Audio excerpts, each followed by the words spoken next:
बिस्मिल्लाहिर्रहमानिर्रहीम अस्सलाम वालेकुम। आज मैं आपके साथ मज़ेदार से चिकन पुलाव की रेसिपी शेयर करने जा रही हूँ। ये पुलाव की रेसिपी नहायत सादा और आसान सी है, लेकिन ये पुलाव बहुत ही लाजवाब और खुशबूदार बनकर तैयार होता है। आपने वीडियो को अंत तक लाजमी देखना है, कोई भी पार्ट स्किप नहीं करना, ताकि आपका पुलाव भी ऐसा ही मज़ेदार बन सके। इसके लिए मैंने 2.5 किलो चावल लिए हैं और 2 किलो मेरे पास चिकन है। जिस गिलास से मैंने चावल मेजर किए हैं वो तकरीबन हाफ़ के जी का गिलास है। उस हाफ़ के जी गिलास के लिए ये 1 चम्मच ऑयल का काफ़ी है। ये वाला चम्मच सबके घरों में होता है।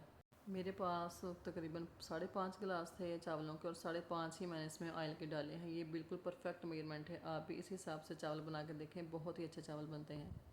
इसी हिसाब से आप ऑयल डालेंगे तो आपका ऑयल भी बिल्कुल परफेक्ट होगा चावलों में। बेशक आपने 5 किलो बनाने हैं, 8 किलो बनाने हैं, जितने भी बनाने हैं इसी हिसाब से बनाएंगे तो आपका चावलों के लिए ऑयल बिल्कुल परफेक्ट होगा।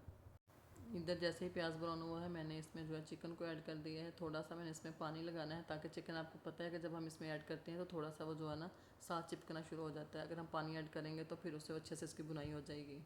अब इसमें दूसरे अज़ा जाएंगे। इसमें हरी मिर्च है, टमाटर है, लहसुन है और अदरक है। इनको मैं चॉपर में ग्राइंड कर लूँगी। यहाँ पर गरम मसाले में पास काली मिर्च है, लौंग है, जायफल जवतरी है और ज़ीरा पाउडर है। और यहाँ पर 2 से 3 स्टिक्स उसकी हैं दालचीनी की और बादियान के फूल हैं। इन सब मसालों को इस स्टेज पे हम इसमें ऐड कर देंगे चिकन में और अच्छे से इसकी बुनाई कर लेंगे, ताकि इनका जायका और खुशबू अच्छे से इसमें शामिल हो जाए। इनको इसमें अच्छे से भूनने के बाद हमने जो लहसुन अदरक का पेस्ट बनाया था टमाटर हरी मिर्च का, उसको इसमें ऐड कर देंगे और अच्छे से इसकी बुनाई कर लेंगे।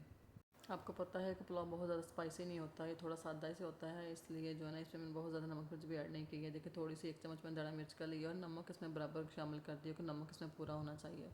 आप अगर थोड़ा सा तीखा खाना पसंद करते हैं तो आप इसमें सुरख मिर्च का पाउडर भी ऐड कर सकती हैं। पानी चावलों में डालते वक्त ये आपने ध्यान रखना है कि अगर आप कम मिकदार में बना रही हैं, जैसे 1 से 2 गिलास बना रही हैं चावलों का, तो फिर तो पूरा पानी लगेगा। 1 गिलास चावलों का तो 2 गिलास पानी के लगेंगे, 2 है तो 4 लगेंगे पानी के। लेकिन अगर ज़्यादा क्वांटिटी में बना रही हैं, जैसे कि मैं बना रही हूँ, तो मैंने इसमें पानी की मिकदार कम रखनी है। पूरा पूरा बराबर पानी नहीं लगाना, वरना चावल बहुत ज़्यादा गल जाएंगे और फिर वो अच्छे नहीं बनेंगे। पुलाव को बनाते वक्त आपने इन तमाम टिप्स को ज़रूर फॉलो करना है, फिर ही आपका पुलाव मज़ेदार बनेगा और चावल भी खिले खिले बनेंगे।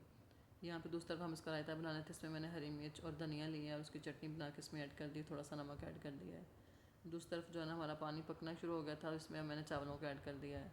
इस पुलाव को बनाते हुए इसकी सबसे एक अहम टिप जो कि बहुत ही ज़रूरी है कि आपने बार बार चावलों में चम्मच नहीं चलाना होता। अगर आप बार बार चावलों में चम्मच चलाएंगे तो आपका पुलाव जो है ना वो अच्छा नहीं बनेगा, चावल टूट जाएंगे। इसलिए चावल डालने से लेकर 2 से 3 बार ही अगर आप इसमें चम्मच चलाएँ तो काफ़ी है। एक दफ़ा देखें जब मैंने चावल डाले थे तब चम्मच चलाया है और एक दफ़ा दरमियान में चम्मच चलाया, उससे पहले मैंने चम्मच नहीं चलाया। और आखिरी बार चम्मच कब चलाना है वो भी मैं आपको दिखा देती हूँ कि किस कंडीशन में चावल होंगे, तो आपने जो है ना लास्ट टाइम इसमें चम्मच चलाना है। ये देखें जी, जब चावलों में थोड़ा थोड़ा पानी रह जाए और चावल इस कंडीशन में आ जाए तो तब आपने लास्ट दफ़ा इसमें चम्मच चलाना है। उसके बाद आपने चावलों को नहीं छेड़ना। इस स्टेज पे आपने आग का भी ध्यान रखना है कि बहुत ज़्यादा तेज़ नहीं करनी, ना ही दम वाली करनी है। तकरीबन जो है ना दम से थोड़ी सी ज़्यादा आंच रखनी है। और चावलों को जो है ना इस स्टेज पे आपने कवर करके रख देना, ताकि वो अच्छे से पक जाएँ। और इसको जो है ना दम वाली कंडीशन पे कब रखना है वो भी मैं अभी आपको बताती हूँ। जब चावल हमारे इस स्टेज पे पहुँच जाएंगे, पानी उसमें ख़त्म हो जाए और बिल्कुल हल्के हल्के से बबल बनने लग जाए, तब हमने इसको जो है ना दम वाली फ्लेम पर रख देना है।